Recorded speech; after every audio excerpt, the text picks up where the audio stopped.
thinking that we could each just kind of throw out our what we thought worked and didn't work for season 3 or 2. Sorry, I don't know. 2 to get started, and that way, and then eventually open it up to them, and that way they kind of all know where we're coming from. Okay, I would love to talk about totally when the first episode of season 2 started, and you saw that guy in New York City, called it.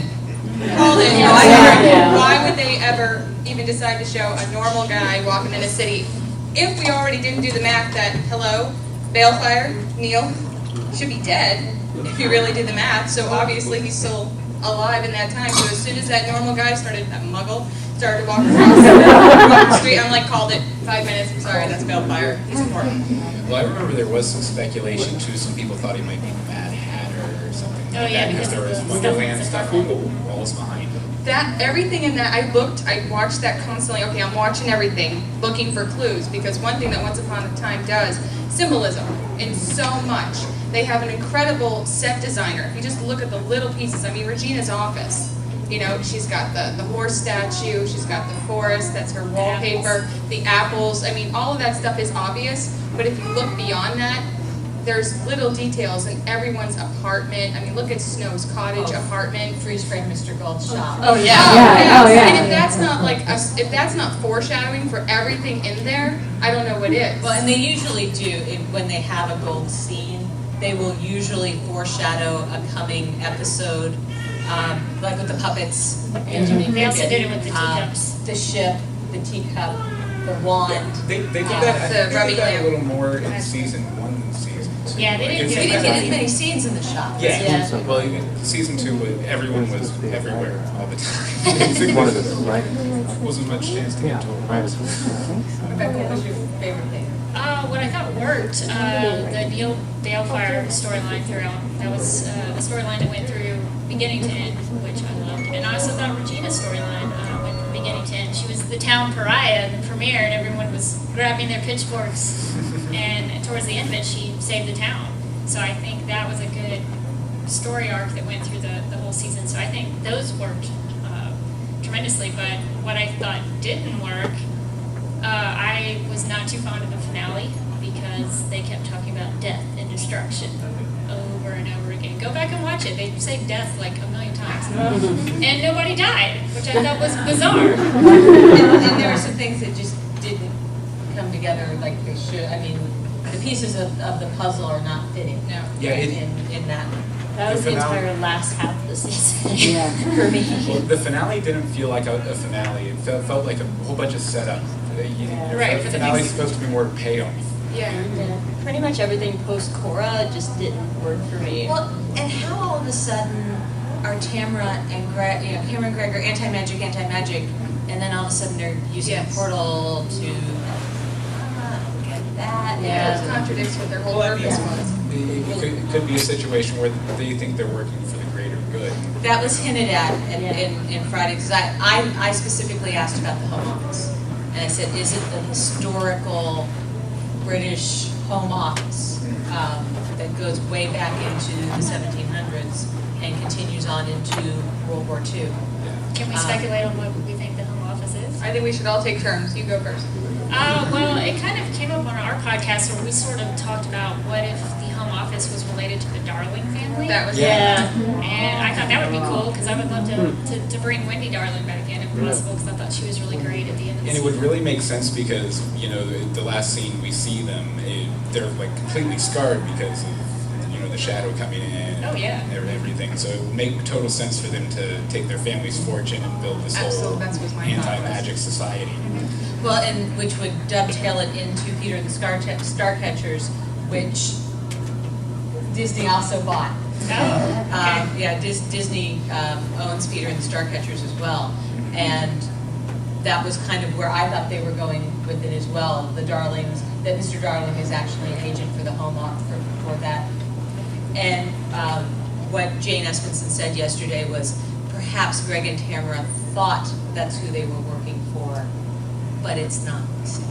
Didn't Rumple Gold, didn't he say that, I don't know if it was in the interview about the characters afterwards, but they don't even know who they were working for? Isn't that what they Jane said it right in the yesterday? show. Yeah, right in the Okay, show. but they don't really even understand who they were working for. That was just a small piece of it, and whatever Peter Pan is going to be scared the crap out of Rumple. But if he's scared, then we all should be scared. And when they, at the D23 convention, some of you saw on YouTube, I know I stalked it, but they showed the little piece. I don't know if you guys saw that there is a sneak peek for the first episode for season 3 already out, but it's only on YouTube, it's not official, so it's really shaky.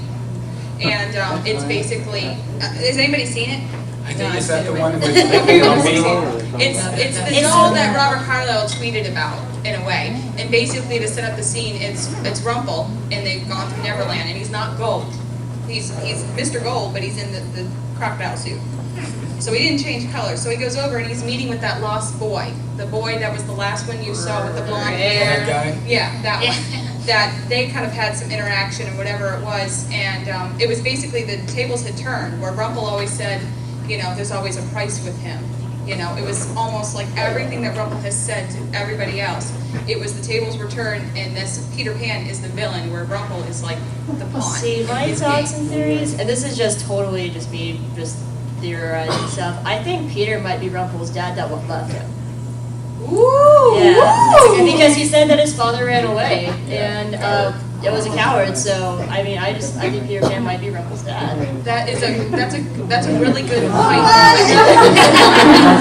You dropped a bomb yesterday when we were talking in the woods. Meet up yesterday, and before you dropped that bomb about that Peter Pan moment. Now, obviously, we know that Balefire left Neverland. So he has, and also in that scene where you find out that Neil is Balefire, and he says to Emma, "I've been running from that man for years." So my thoughts are, how did he get off the island of Neverland to New York City in modern time? And in that same little sneak peek, the confrontation between that lost boy and Rumple, they were talking about, I'm going to leave Neverland, and Rumple says, well, how many am I taking with me this time? Oh! So the thought is that maybe he took Balefire out of Neverland. How the hell would he get away from there and drop that out? Balefire sailed the ship, has sailed the ship before. But do you think he sailed the ship away from Neverland? Well, we see him sail the ship in the finale. Yeah. Well, no, but and he says, I've sailed this ship before. Well, he Right, also well, might that's have just just done it relation in when he was a little boy. Yeah. When he was a young boy. But drop that bomb you dropped on me yesterday. Who was your Oh! Yeah. I'm trying to remember what happened yesterday. I was talking about how I think Killian is Jefferson's father, but that's just me. Go on. Yeah, how do you figure that? Bring it up. Oh, okay. Well, you can read it all on my blog, What's Coming section, about how to learn. Anyway, what it is in costume design class, they teach us that characters that have similar costumes, they dress them in similar color schemes and stuff like that to show that they're related. Well, if you look at Jefferson from the Doctor and then Killian from the Crocodile, they have the same color schemes, similar jackets, similar lapels, all the way down to like their designs and the shapes and everything. Same makeup, and this is like a 30-minute long explanation, so I'll try to keep it short. But I think that well, they don't have magical birth control in Enchanted Forest, and Mila and Hook were together for a long time. In that scene in the Crocodile, Jefferson was just under the ship and everything, and we don't know his homeworld. You know, we know he's been to Wonderland, but we don't actually know what world Jefferson is from. And so I think he might have went to Neverland with them when they left in the ship. And he was also taken by Peter Pan because Killian was fighting really hard to keep Bay. And I think by that point he had already lost Jefferson. And he didn't want to lose another set of Milas. But that's just me. The only sad thing is that they said in the panel today, or yesterday, Jane Emerson said that we'd love to have Sebastian Stan more on the show, He's just really but he's unavailable, so they really haven't considered him as a big turning point. He's my favorite character. That would put Jefferson and Henry's scene together in a whole new light as well, if that were the case. Yeah. If Emma starts dating Hook, that's kind of gross too. That's crazy. When I was going on that, when Bellfire first was dating Uncle Spokesman to the beach, I thought he was going to go to Neverland because that's where the other beings. And so I always thought that he was Peter Pan. Me too. Well, he goes to a land without But magic. also, I was kind of confused because remember when they're fighting Cor and Captain and they're trying to get back to Storybrook and they got transported to? How did Captain Hook and Cor do it? Because they didn't have the compass. Magic bean. Oh, he had a bean. He had that little shriveled up little bean that the giant had. And they had waters left from the lake. They need to clear this up. The way I've been kind of thinking about it is, as long as you know where you're going, you focus hard enough, you can go there. But there's really no. They don't. He actually pulled out the bean when. Well, no, we're just talking about because like the bean could just go to anywhere, but how do you know that you're going there? Oh, I think entirely that, and especially the first time that Hook takes off for Neverland, he's very clear. He knows where he's going. I think you're right. I think the bean isn't a one-way ticket to any particular place. It's a one-way ticket to where you want it to But go. then how did Mary know that it was going to take him to a land where there was no magic? Because that's where she That's where wanted she it to go. focused it. That's where he wanted to go. Because that was his only. I actually saw a hand over there first, and then her. Yeah, in the prophecy that one forgot to say, I think I'm talking about before, the first time I was angry, but I think they're referring to Peter Pan. It makes sense, that's why I brought it up. He realized it wasn't Henry that he picked, although Henry's demons didn't have anything to hide, basically, probably the only other dark one left. I think they're still throwing us the red herring that it's Henry, because he even says Henry's going to be my undoing, but I'm still going to save him because he's my grandson. So I think they're still throwing that red herring at us, but it's not Henry. Did anyone else think that they were actually going to kill Henry on the playground? I was like, this is it. They're going to kill the kid. That's 8 o'clock on network television. Yeah. They already tried that at the end of season 1. So. You gotta hear what. Oh, I was just gonna say, Regina, and excuse my language, is such a bitch. My problem with season. She should I be. know. She's the evil queen. In season 2 is that they wrapped up Regina's arc really quick too. It seems like, and my problem is now that they didn't kill her off, which I was a little bit disappointed about. Me too. I'm kind of curious if Jane has given. I look online too for spoilers, but I'm kind of curious if Jane's given any indication what her arc of season 3 is. It kind of makes sense to me that her story's kind of over. They kind of wrapped her up. She's good now. She loves Henry. She saved the town of Storybrook. Oh, that doesn't make her good. Yeah, I think all of their arcs for mostly Regina and Emma, and I'm not saying this is one minute on, I'm not saying that right now. Right. I think there's a lot more to do to learn how to co-parent for Henry. Like, they still don't know how to co-parent at all. Like, and then what about Neil? Like, where does Neil fit in all this? He hasn't been in his life ever, except for like a hot 5 minutes before he fell down a beach. I don't think, I think there's still way more like family-wise, and like, I'm waiting for Charming and Neil and Snow to talk. Do you realize that Snow and Neil never said a word to each other? And that's that's her grandson's father. Like, they never talked, ever. And Charming said like a whole like 2 things to him. Like, where was the conversation? It was like, hey, remember that time you put my baby in jail? I'm gonna punch you in the face. And Right. where did that conversation come That's from? exactly what, that's what Jennifer Morrison said when they were on the PallyFest panel, that when this was revealed and everything, and she does turn over to Josh Dallas and say, I'm just waiting for you to punch Michael in the face. And in case you're wondering that, like, because I didn't get to answer, that's one of my problems with season 2. They never talked. Ever. Well, and No one talked. They only addressed the one time when she said, "Look, I'm still a little weirded out about the fact that you sent me away when I'm a baby, and left me alone, and you didn't want to keep me. But you were saving us all." It's like, crap. I don't care. I was a baby. You let me go. Yeah. I really have to give props to the writers and just the whole message. It's very family oriented. And I have to say, with the slow relationship that Emma is turning towards Henry, that was a good process that they went through. It didn't jump too fast, and I really liked it. And Henry also gave her time to warm up to him. And then you look at season 2, and the episode Manhattan was just incredible because of that confrontation between Balefire and his father with Gold. Gold just loved me. I'm so sorry for everything I screwed up. And he's like, no, I got nothing to say to you. That was so powerful. Yeah. I went on his Twitter I stalk people on Twitter just for once. Just for once because I want to see the sneak peeks and anything that they picture. But it was such a good choice of the actor. I mean, because he could have been really aloof, like I don't want you. But there was so much tension and so much animosity and just anger towards his father. And we only know one part. Yes, he let his kid go, but truly, I'm sorry to say, he not that he's going to get over it, but there's more to that relationship that we don't know. But that confrontation where he was just, no, your time's up, I'm done. Awesome. And leading up to that, the setup with Henry and Mr. Gold on the street, you have that whole, the grandkid pestering the grandfather, and they don't know they're related yet, but it's like, you just know, it's like, and we already figured it out by this point. I mean, they've telegraphed it since the end of season 1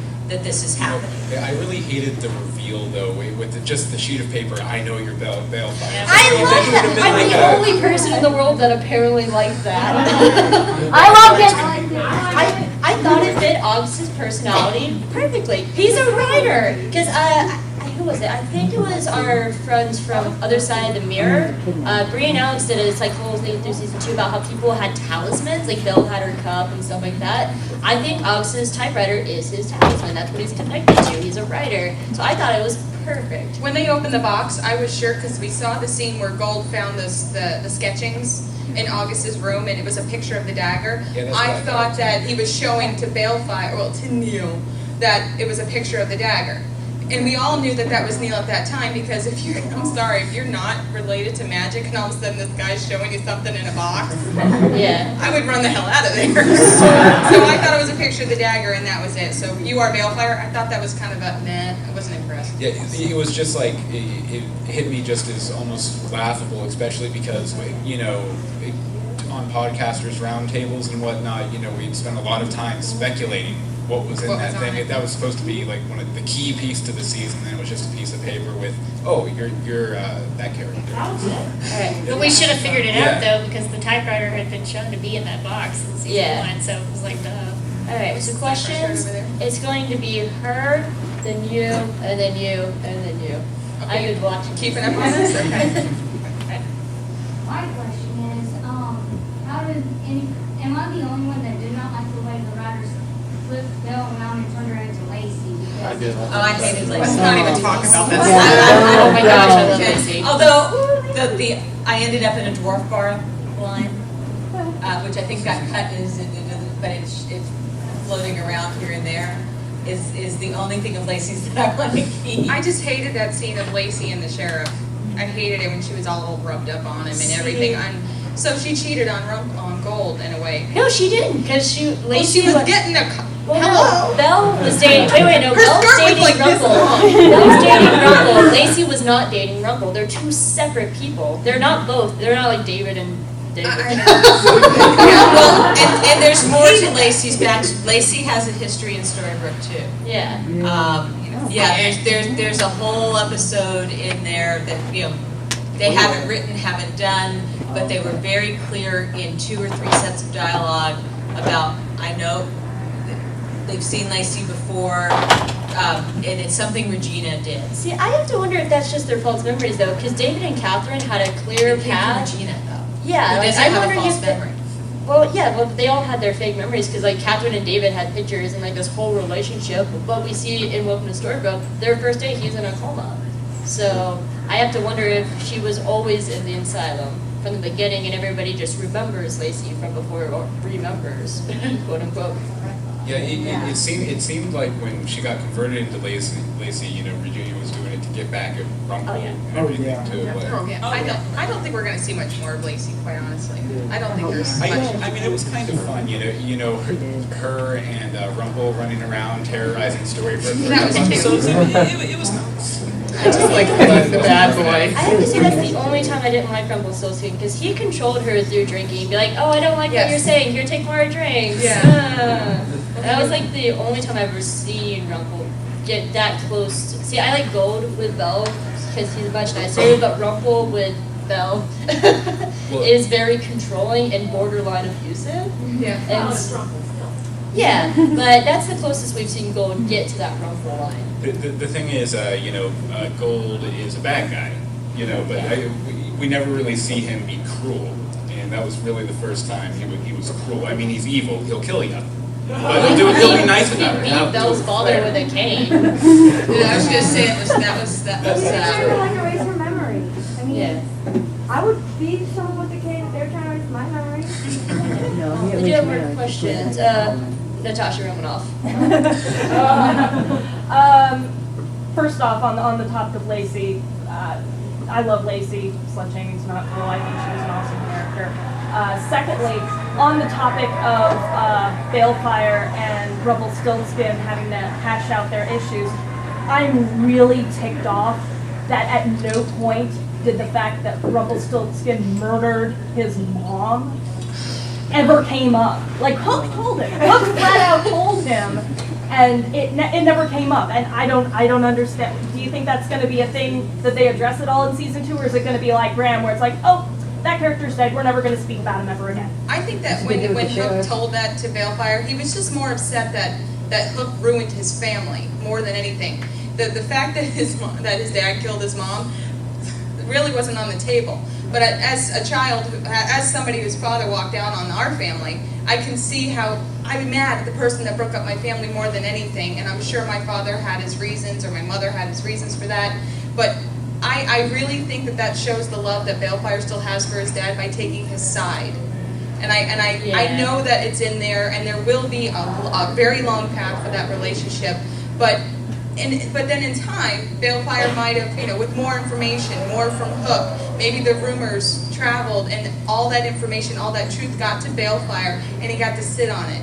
But you're right, he never brought up the fact, you killed Mom! Nothing came up about that. Yeah. But he might have had time to sit and let it fester. And if anything really, inspires family discussions, being stuck in a small area together, the ship's pretty tiny. They'll probably get. Oh, I can't wait. Well, and they packed so much into that, and I mean, it was just they crammed all of the resolution and non-resolution into that space. But going back to what you said, and when Faye was saying, "No, you've had your chance. I'm done with you."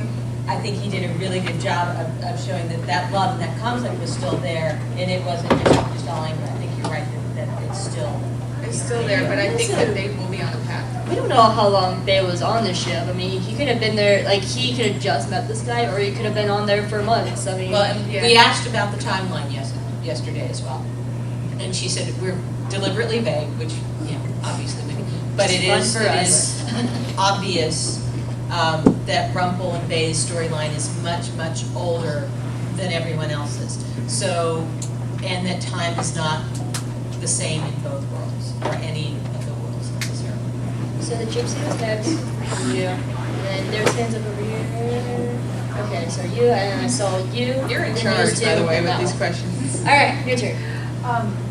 I know with some shows, the writers will disclose certain things to the actors, like singular actors only, this is a storyline that you need to keep in the back of your mind. And because I haven't watched a whole lot of behind the scenes on ones, I don't know if there are certain actors that have had a lot of things disclosed to them, or that the writers just don't even know until very last minute what they're going to actually do. Michael James, right? Is that his name? Yeah. Raymond James. He was talking about how when he was first hired as Neil/Vampire, he did know when he first came on, when he was hired, that they told him his entire arc. So he did know where he was going from that. But Keegan Connor Tracy was talking today that she has no idea what the Blue Fairy's backstory is. She gets a phone call to show up in Vancouver, and she reads the words they give her. Now, So they will tell them certain things. Now, David Andrews was the only person who knew who was Victor Frankenstein all the way through season 2. Like, the other actors would ask him, and he would tell them. But he knew going into it he was going to be Victor Frankenstein, and he had to wait an entire season just to come out with it. And that's a character that frustrated me beyond. I'm a whale watcher. No, I mean, just I will they fight didn't do you enough over with my him. whale. They neglected him horribly, and they just kind of let him stand around with his thumbs in his pocket a lot. And we just know that he's important to something. They just never revealed it. My problem with, the Doctor's my personal favorite episode, but he's the only cast person who started, well, minus the Blue Fairy, because we still know nothing about her. Minus the Blue Fairy, he's the only cast person starting in season 1 who didn't have an episode centric around him until In the Name of the Brother, because that's a Regina centric episode, not a Victor centric episode, which I just did not find fair. But I'm also very biased because it's my favorite character, Will Jefferson. Mad Will forever. Who squealed? I love you. Yay! But I mean, I will argue to the end of the earth that Victor and Jefferson are the biggest game changers in this show, and we would not have Neverland season 3 without them. I will argue that to I die.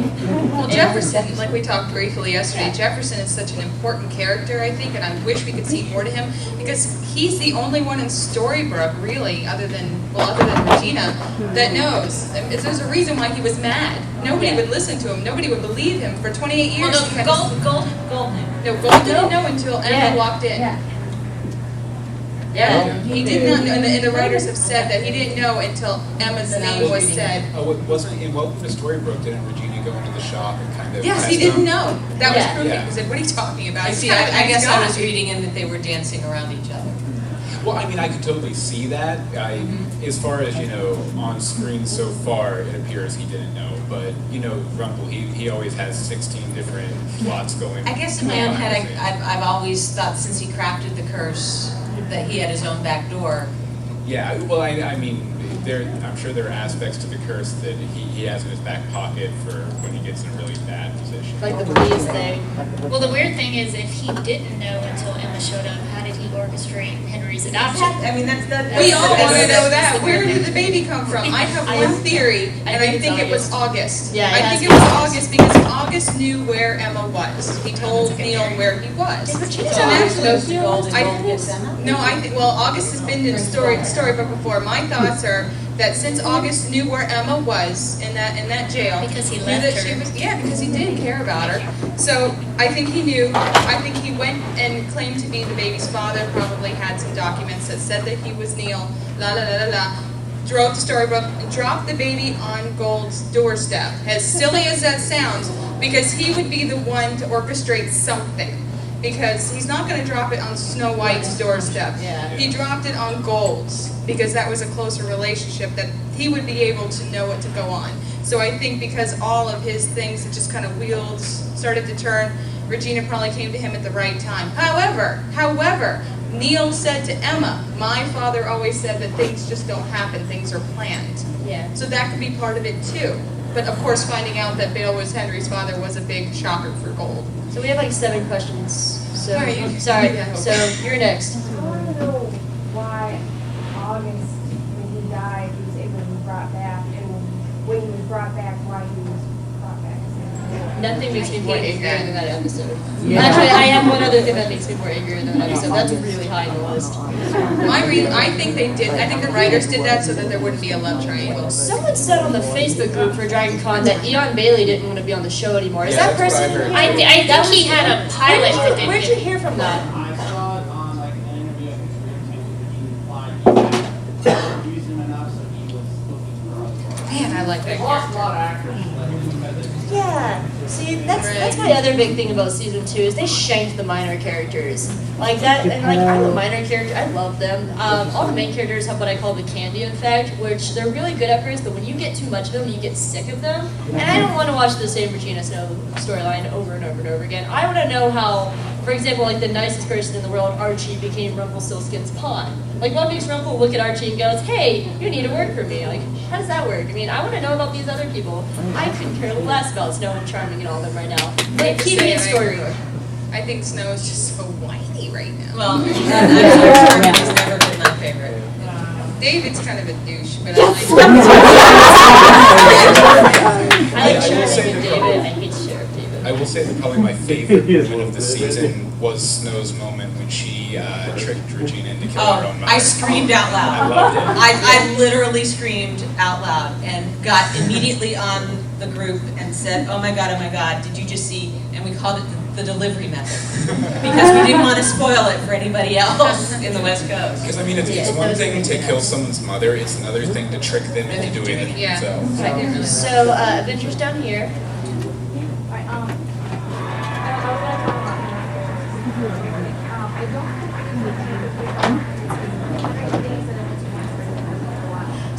That's why I had to laugh at her line because she said, "Drop her on Mr. Gold's door." I swear to God, you're gonna say, "Roll right across the line." I swore you. But he drove right out with Emma on his motorcycle. When he first got there, he just drove right in too. Because he's not cursed. Yeah, he's He's not not cursed too. Emma's not cursed too. He was She here can see ahead that of she can leave. August and Emma are here ahead of the curse. Right. Yeah. All right. So raise your hands over here, because I said, okay, I saw pigtails, and then the one behind you, and then very nice gentleman who's been waiting, and then I have no idea. Give me a second. We want to hear more of your nickname giving everybody. Oh my gosh, you should like read when I do recaps of my blog. Everybody has a nickname. Oh my goodness. Like for example, Fandom is my favorite comic book character of all times, and I was actually hoping Champ Charming would stay under the sleeping curse because so badly I wanted Josh Dallas to go back to Thor, so badly, and that I just don't like Zach Levy. So I'm very, very upset that he's not going back to Thor. So whenever I do recaps, Charming's always Fandral. Jefferson's always Lucky, I think. I'm terrible at this. Anyway, pigtails. When you're talking about Joel maybe being the one with Lacy dropped off by August, the first thing popped in my mind when you said that was Rumpelstiltskin's Laura. Yeah. He does specifically say that he procured the boy. Yes. Yeah. So it always sounded like to me that he had arranged the adoption somehow. But I don't know that he could leave, so I don't know how that would have happened. Like it that's what I thought too at first, and then realized that it doesn't work for that reason. And he didn't know about Emma. I mean, he knows she's there, but he doesn't know where she is. And he certainly didn't know until he sees them together that it's Neil, it's Bay's child. So. Oh, that look on his face But when he it found does out. make sense. It does totally make sense that August arranged for Gold to get his hands. That I think August has been going back and forth between his world and Storybrook out of guilt and out of a sense of duty. Okay, so who's behind Rita's? All right, And then- you all the way back, and then the nice gentleman right here. So it's you, and then the nice gentleman. Yes, you. The green shirt, and the lanyard, and the brown hair, and the bottle. Beer. I really started out watching Once Upon a Time without the internet present, so kind of formulating my own opinions about it. And from the get-go, I was like, oh, this is Regina. I like her. I feel her. I hope things work out well for her. Yeah. It's the beer talking, isn't it? I got on television without pity, and it was like, I hope cow. Don't ever go on television with him. Yeah. That's like, I mean, burning hatred. Tumblr's pretty scary too. And that's pretty much their stock and trade. Well, this is kind of the impression I've gotten is that amongst the fan base, people really don't care for Regina by and large, except the Regina fans. But Rumpelstiltskin is really kind of universally loved, and it's like he's got that cute romance going, and yeah, Rumple, he's fun, he's great. Why do you think there's that divide between characters who are not necessarily so different in what they do and how they treat people amongst the fans and how they perceive them? I think because we saw that Review Rumple his had a heart accent. and skin deep, without fail. It's like you see all this darkness and everything like that. You find out his love is still. Had Bill really died, that moment when he was crying, when he replaced the Grail with the teacup, which makes me laugh. That moment when he just started to break down and was like very human. That to me, and then you find out at the very end that Bella's still alive. You're like, there's a light. Something he can be redeemed. I see nothing for Regina right now. Other than true love in season 3, I don't think Daniel was it. Something is like also Henry's torn. Rumple's really charismatic. I mean, like he just is. Like he's funny. I mean, it's Regina's like an it's the closest we get to like RuPaul of the show. I mean, like I just say that. Plus, he kind of had a more interesting storyline in like the first 6 or 12 episodes or so, because Yeah. you really didn't understand what the curse was, and he would just pop up and he'd be talking to Cinderella about something, and then he'd pop up somewhere else, and then you realize, oh wait, that's what he was doing over here 2 episodes back. So by the time you get to episode 6, episode 12, you can kind of appreciate his cleverness, and I mean he has a very good sense of style too. I think when it comes to writing Regina, when she falls really far. Like she'll be getting good, she'll start redeeming herself, and then we find out she like messed up Hansel and Gretel. I mean, when she falls really, really hard. But also, they haven't really, in season 2, given a lot of time for her to have one-on-one chats. Rumple has actually talked with people, and he's actually talked to Neil, he's talked to Emma. The only time we really see Regina have a one-on-one with anybody is that binge scene with Emma, and that's a really good scene. And we see a lot of what's making Regina tick in that. And we had that in season 1. We saw a lot of what made Regina tick. Well, and I feel like I got her more in season 1. But And the Regina Snow with the heart was Yeah. another one, which you get a feeling, it's like, you know, I've made those decisions and I'm living with them, and now you get to, you know, you get to feel what I'm feeling. And that's what makes the episode The Evil Queen so good, because we see Regina talk. I mean, like, that's why talking is so important in TV shows. I think But they had a lot we of need to time give to this talk gentleman about here real season quick, three. he's been waiting a long time. Touched on about the whales and that and Frankenstein. Well, I was thinking, wasn't that really pretty obvious? I mean, I was clueless. I did not see it happen. David Anders is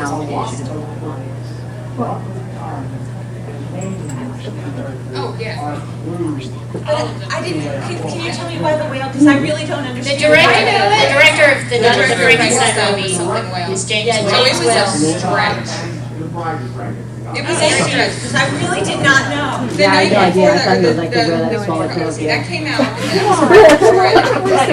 Yes, Right, it's so, crocodile. and I'm so honest, we had a That was the little most group gathering and I've everything ever like that, been we're in. watching an episode of the crocodile, because I was so excited, it was all The whale that rumble and swallowed everything. tail. And then, while that was going on, we were going through the Disney archives and looking anything having to do with the whale. And it's Every Pinocchio. Disney film there was, we're like, here's from Pinocchio, everything. Pinocchio. And then the ABC screwed them by showing David the Anders trailer was for so the next show. mad. I didn't know. I until remember the that. trailer. Yeah. The trailer, I'm like, really? They made it all dark. It was the Halloween episode. Oh, come on. Yeah, David Anders, if you listen to Once podcast, they had an interview with David Anders, and he was so So mad because ticked. he's guarded this secret that he was Victor Frankenstein for over a year. And that had nothing to do with Eddie and Adam, that had nothing to do with anybody for Once. That was ABC Publications putting it out. And he was livid. Go back to that time, like when they released that, and read his tweet, like he was pissed. There were a lot of that stuff. I mean, when the people Yeah, went against in Broken, Regina, I mean, yeah. now, I've seen all the Frankenstein movies. I've Loves. seen villagers. Yes. On Castle Hill. Yeah. Here you have whales. We had a couple of mobs of angry villagers this season, and I loved it. Operation taking place during a lightning storm. Yes. Again, suggests that it was Frankenstein. Who's the Mr. Lightning Storm? So all the way in the back. That's a wonderful question. They came up with a Hey, new we one. can't hear that. What was the question? What's our favorite Favorite non-canon? non-canon. Oh. After watching Archie, I'm kind of, I really like Captain. well, no, not that one. I still like Hopper and Red. Oh, I love Red that. Hopper. I think that's so cute. But what was the one they came up with yesterday? Blick it? What's Blanket? The blueberry. Oh yeah. See, No, but they went another. But other than that, then they started to go down a really dark side. Yes. The actors yesterday. Did you guys go to the Once panel yesterday? No. They talked about like the wrong ships, like the gross, disgusting ships. The werewolf and They the were. dog. They were just talking about that, and they talked about when Jane Everson said something about, well, you know that in the porn industry they do make parodies of those shows, and everybody was like, oh my god! She actually said that, and all I can think of is Once a Hump a Time. Hashtag Once a Hump a Time. Well, one of the fun, and one of the fun ones, we did like Pongo and the Wolf. Yes, that was Archie. Archie said that. Well, Raphael okay. said that. see, Yeah. I'm the queen of crack ships. Correct, yeah. I have 3 OTPs. If you don't know what that's one true pairing. One of them actually has a chance. The other 2 do not have a chance in hell. And my big OTP is Jefferson and Whale. I'm a total Mad Whale shipper. I believe that they've been traveling together since they were teenagers, and everything that happened to the Doctor was set up by them, not Rumpelstiltskin. Because there's a few looks, and if you look at In the Name of the Brother, I mean, poor Victor got a death sentence for Christmas. And it's true. And I think that was Jefferson saving his friend from going pretty much into battle and dying. And then my other ship that will never happen is Charming Whale. I love him so much. But those boys need friends. Like, that's one thing that bothers me, is there's no men that is Josh Dallas's age. Charming has no guy friends. Like, now we have Hook, but they But, really and don't. they could have had Frederick, but they just let Frederick and Yeah. just sent them off to go live in Yeah, that but they're pretty not little his house. age. Like we see the girls night out, the girls night out episode. Where's the guys night out episode? Bill, what's yours? Emma and the Dragon. Oh, No, I don't really ship that. gnarly. You already did the ship story. I'm hoping for Regina Hook personally. I want a really like power evil couple. That would be awesome. That would be good. Alright, so Tiny over ship. here I have Finn and then Avengers shirt and then the nice Fiona. Okay, first off, for some reason I was sure that Victor was going to be the Wizard of Oz. Yes. Well, they Well, they hit even did the Hope to off to see see the wizard. I'm so And excited. the ruby slippers. See, Yeah. I think he still is. I read somewhere, I don't know how true this is, but whenever they're doing these spin-offs, each season will be in one season. So we're going to have once Wonderland as one season, and then once Oz, once, oh, we're already going to Neverland, but like that's how they're doing it. I really do think that he is still the Wizard of Oz, and that's why I think Jefferson helped him set up this entire thing that they've been traveling together. The Wizard of Oz will probably be Rumble in some shape or form. I mean, think about it. There has to be more than just Rumble. Didn't they literally call him the wizard though? Yeah, he's So I think he's definitely the Wizard of Oz. See, what I think is that, Frankenstein's world is the black and white world where Dorothy Gale lives. And there's a lot of similarities. Like the wizard used science to trick the people of Exactly, Oz. that's where I was going with it. He's not magical, but he does do illusion of magic. And has anyone? Oh, this is a really dumb question on DragCon. Has anyone seen Doctor Who? Yes. I think Jefferson was also doing. There's an episode called Fires of Pompeii where Donna's running around trying to warn these Romans about a volcano. Well, that's not in their vocabulary. They don't know what a volcano is. So I think that's also like Jefferson was trying to present Victor in a way to be appealing to Regina because they don't have science in the Enchanted Forest. They don't know this word. So. I really love the Red Riding Hood. She's a werewolf is really cool. I really want to see more of her. She's not out of the show. They're not She's not written her off. removed. She's not. And she films in Vancouver. They never once said at any point that they wrote Megan O'Ree out of the show. They were just letting her pursue other interests because they didn't have a spot for her at this time. I don't know where this entire hype came from because they never once stated she's out of the show. Ever. Well, it started when the pilot booked. Yeah. And everybody just started assuming, and they started saying very, very quickly from the beginning, by the way, that show films in Vancouver. Yeah. By the way, we still love Megan. By the way, she'll be back. Yeah.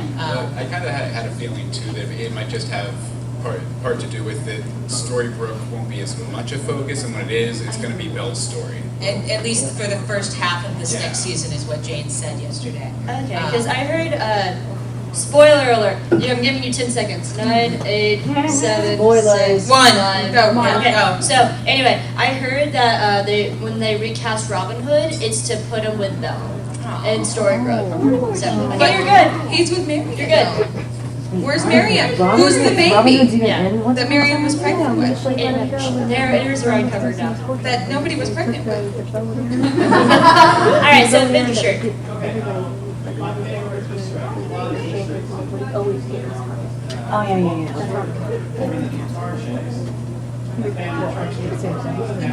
And we all need is a check in bed. The Arab? I did not know that. Yeah. We're both big fans of cracked up my sauce, and it was set in 1983. It's the same movie. That was, I think, another clue, but I was thinking that all this has to tie into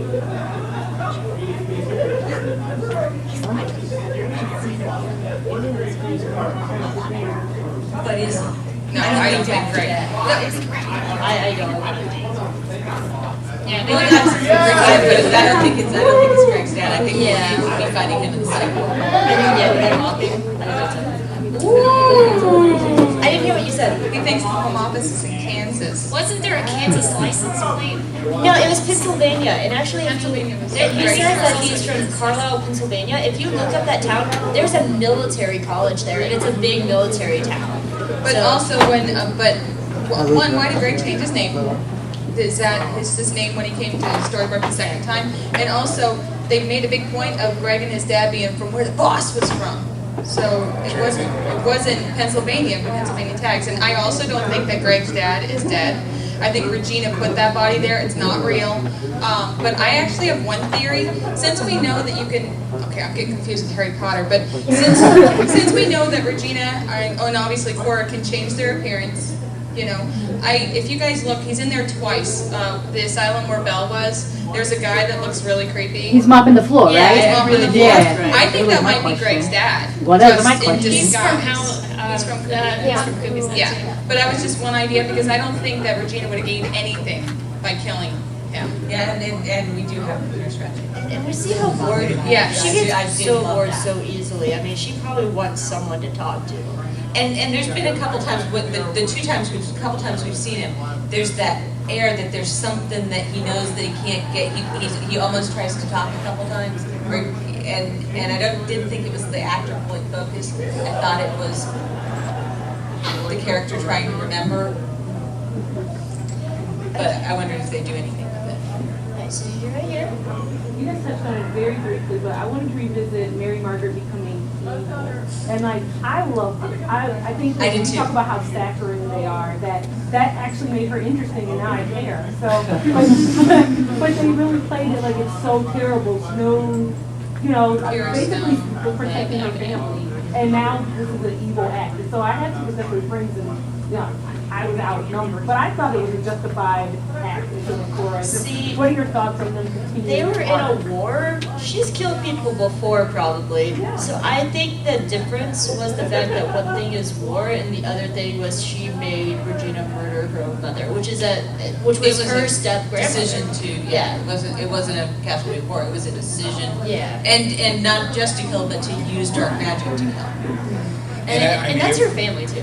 It would be a decision that, you know, in Mary Margaret's mind, would definitely be evil. I mean, she would know as she was doing it that it was an evil thing to do, and that's why it makes it very interesting. And I still don't think she's been redeemed from it necessarily. I'm interested to kind of see that arc going forward. I do wish they hadn't made her feel so sorry for herself. Yeah. I mean, it went on too long. That was- Yeah. Thank God for Emma and that scene. That's what we- I'm going to have to cap questions because we're running out of time. So what I'm going to do I love is green shirt. She it's set her hand up. her, you, and then Esmeralda, and we'll see after that where we all have time. So back there. So we were just talking about chips. I really want to see Sleeping Warrior happen.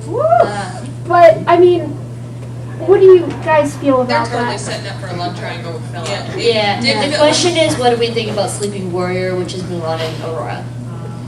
Okay, here's a question. Obviously, we know that there was some kind of relationship between Philip and Mulan. When that last moment where he turned his back, didn't look, didn't say, just said, "I love you," did he say it to Aurora or did he say it to Mulan? I think he was driven by, well, obviously he already made his vow to be with Aurora, so he wouldn't just totally cheat on her. But I do think that Mulan is his true love. They didn't make that clear in that moment, but the fact that he could wake her up with true love's kiss, that makes it lie. Yeah. Spoiler, cover your ears. You good? You good? So I read, but I don't know if it's anything official, that they're also thinking about bringing in someone else to be Mulan's true love. But don't quote me on that one. You're good. All right, Richard. I was just gonna to go back to the Rumpel versus Regina thing. I had read something once, somebody stated it really well, that Rumpel's whole thing is, I do all of these horrible things, how could anybody ever love me? But Regina sometimes goes with the whole, oh, I do all these horrible things, why doesn't anyone ever love me? Yeah. Yep. And it's a very good dynamic of how they're both evil, but They drove two very different brands of power alcohol. Like they both are drunk with power, but in completely different ways. Well, and Regina has never truly been weak the way that Rumpel was. And That's a really good point. she's always been privileged. She's been weaker than her mother, but never truly, I mean, when you see the way she treats her true love, when nobody's looking, and then turns around, you know, that go away, come back.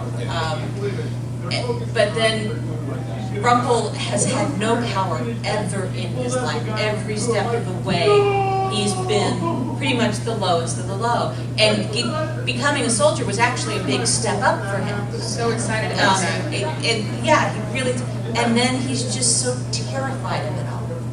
And to the core, and then the thought of leaving Bay fatherless. And as he was fatherless, he just felt so powerless. I don't think he's ever going to give up willingly. And I think that'll be a big transition for him if he willingly gives up power. My one thought when they said, when the seer said the boy, my one thought again, I don't know about you guys, but after a show, my brain just like sits there and absorbs everything. Can't wait to the next week because I want to see what's going to happen. I want to try to, it's awful. My husband's like, shut up, just enjoy the show. No, it's because of this is going to happen, and I know it. But when they said that there'll be the boy is not who he seems, la la la la la. I thought that last moment, I think Belle, one theory, is pregnant. And since they're going to be apart for a while, one thought could be, depending on how far away, that she's going to be pregnant with a baby boy. And that will be his undoing. What do you think is going to happen in Storybrook? I think somebody's going to come into the town and they're going to have to deal with an outside source. I think we're going to have a three-way war. Cora's still alive. I think Cora's still alive and she's pulling the string. I don't think it's Cora, I think it's King George. Yeah, Alex is also crossing over to Wonderland. He's one of the three. Oh my God, that's right. That have been confirmed. My question about Storybrook has always been, why hasn't Regina used her army? Because in the pilot, you see the smoke suck all of them up. Why doesn't she ever at any point use her army? That's in Storybrook, and now have their memories back. Yeah, you think they'd have a bigger police force or something? I know. At any point in time, she could have been like, bam! And so I think King George is going to totally utilize Regina's army there. And what's going to happen is all of our favorite pals, like Leroy and all of them, is going to have to be not only fighting King George, but also the Home Office that's going to come in. And I would love for Snow and Charming and all them to come back and just be like, whoa, King George is in town, what is going on? And everyone's here. But it will be well into the second half of the season. Yeah. But isn't King George in jail? Well, we No, see... he vanished. There's no sheriff now. Well, no, what happened? So he can get out. This is a deleted scene. This was what made me so mad, because Tiny was an episode that made me so mad. The best scene in Tiny was on the deleted scenes on the Best Buy exclusive disc of season 2. And what it is Snow and Charming go downstairs into the mines, and King George is chained up in the mines. And they're keeping him there. And what happens is there's this entire talk where he's just like, well, who do you think you are, Prince Charming? I love my son. You are not a prince. And there's darkness inside your heart, David. And I was just like, this is the best scene of Tiny. Why is this not in the show? But one of the things Jane said yesterday is if you didn't see it on air, it didn't happen. Yeah, I it's know. not canon. That's what she said. Which is really funny because I wanted to ask you guys because there was a biography video of Regina that ABC put out that said that, and they did it for all the characters last season before season 2 started, and it had Regina. It said Regina and Maleficent were sisters. I thought And so then too. the Fractured Fairy Tales thing on the season 2 DVD said that Hook and Mila were married, and I'm like, where is this coming from? That stuff is never said in the show. So. Well, actually, Regina and there's a scene early in season 1 where Regina and Maleficent are together and they call each other sister. No. She says Maybe they're you're like my only bosom friend. buddies. I have to go back. I'm pretty sure she said sister because I was like, wait a minute. They established early on as sister, and now all of a sudden they've backed away from it. It was one line, one time. So maybe it was originally the show Bible and they decided against it. Yeah, decided against that's it. what it was, yes. We had 10 minutes. We had time for 2 more questions. So you and then Esmeralda. Back to the thing about Mary or Snow White becoming like getting the darkness in her. I don't know if they intentionally did it, but they kind of made a mirror effect for her life because whenever they show her like back when she was younger, she started out being a complete brat until her mom died. Episode. And then she feels the darkness and she tricks Regina into killing her mom. I think they Yeah. I love seeing Oh, Snow's little snot. One quick side thing. Who thinks a parakeet is going to survive in Maine after Snow White lets it out the window? Magic. That bothers me. Esmeralda. It is.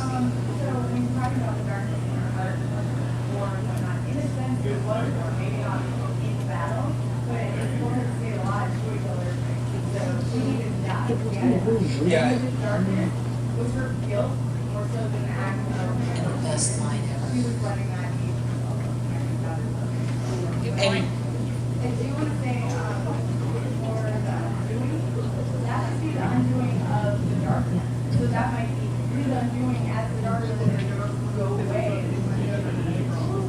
That's another red herring. I think they're just throwing us at that one. I don't think Rumple's really gonna die because he's like the Moriarty of the show. Like he's in the middle of. I can't say that. He jumped off a waterfall. Anyway. And I'm sorry, just real quick. When Cora dies and she looks up at Regina and says, "You would have been enough." Oh my god. Oh my god. But it also parallels again to that dark side corrupting and holding, because she didn't recognize until that moment that her life would have been enough without that magic, which Gold taught her. Well, that's because she It's that didn't have same a heart sort of magic until that he then. can't let go of either. Yeah, I really think, yes, Cora, it was completely justified to kill her at that point. It was just that the way Snow did it. And she, I mean, even if she had given Regina a choice, who knows what would have happened. But no, she just decided that Regina should be the one to kill her mother. And you're going to do it by saving her. I mean, I'm going to give this to you so you can save your mother. I just thought it was not in the right place of the season though. Like that episode felt like a season finale episode. Yeah. It did. Yeah.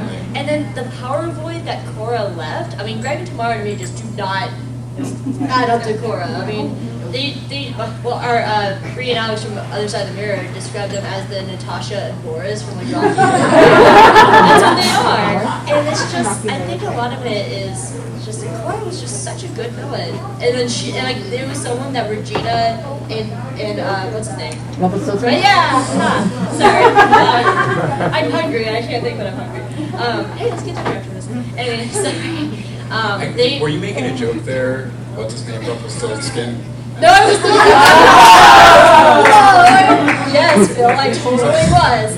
No, but I think the problem is that Rumpelstiltskin and Regina feared Cora. No one was scared of Greg and Tamara until it was too late. And like, if your characters don't fear a character, you're not going to be scared of them as a viewer. I was scared of Tamara because nobody's that gorgeous coming into the world unless they're evil.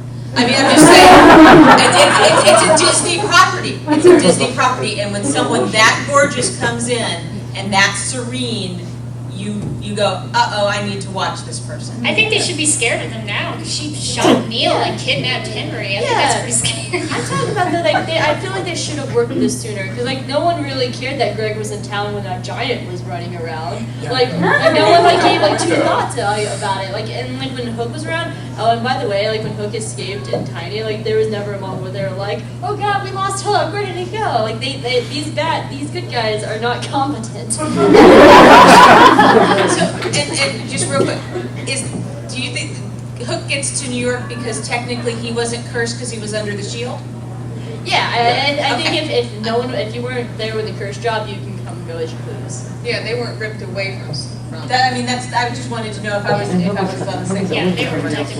And I hope they do like a webisode, like, and I really want webisodes for this show because I think that'd be a great way to fill in like minor character stuff. That's what fan fiction's for. Like, go talk and do webisodes, but I just really want a webisode of just like Hook wandering around New York City. Like, how did he find them? How did he blend in? I mean, it's one thing to look like this, and we're going to CVS and have cigarettes. Have you been to New York City? New York City, that's not that unusual. Yeah, there's naked cowboys. But also from his point of view, I mean, we look at all these characters when they got plopped in Storybrook, and they just automatically knew how to adjust. But you've got Hook, who came from Fairy Tale Land, and then he's in New York City. Oh God, car! You know, I don't think they played that up well at all because all of a sudden they're just modernized. you know, if they did a little bit of a chorus sitting in the, oh, this modern carriage. I just think they should have done more. I just saw this great series of comics where like Hook accidentally like tumbled into the mall and like someone from like the Maybelline counter came along and was like, we love your makeup, let's fix it. He's like, what is this eyeliner stuff? Fantastic series of comics. And then he found like a cardboard cutout of Captain Jack Sparrow. And he was like, my brother, you're flat, what happened to you? Well, Disney does own Pirates of the Caribbean, so who's to say we're not going to see Captain Jack Sparrow in Storybrook? What did Johnny Depp for the win. Raphael said, well, since they have Star Wars now, who's to say C-3PO is going to be in Storybrook? I think there should be Rumpelstiltskin versus Darth Vader versus Dr. Doom. Once upon a wars in the Caribbean. Cut off, so you guys want to give like any outros about like where people can find you guys? Yeah, especially if it's I'm on Facebook. I'm not anybody as important as these guys or everything. I'm not either, I'm just on Facebook. I'm just on I'm Facebook. part of this group on Facebook. Yes, there is a small little group once upon a time at DragonCon, and there's quite a few. There's a small group of us, but hey, you know.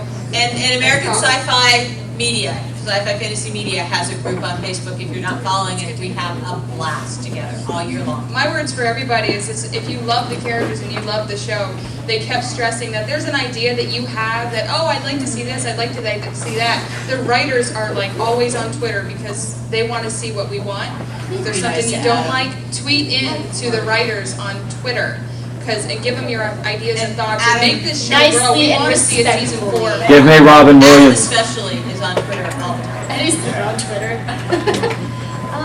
Well, I guess you can find me at futurefreaks.com. I have cards with all my information, but I also have, for Raphael Sabarge's Green Wish, I have information about his organization. Please come take it, because we could probably start a chapter here in Atlanta, and that'd be super fun. And I told him I would give them out, so it'd make me not look like a liar, guys.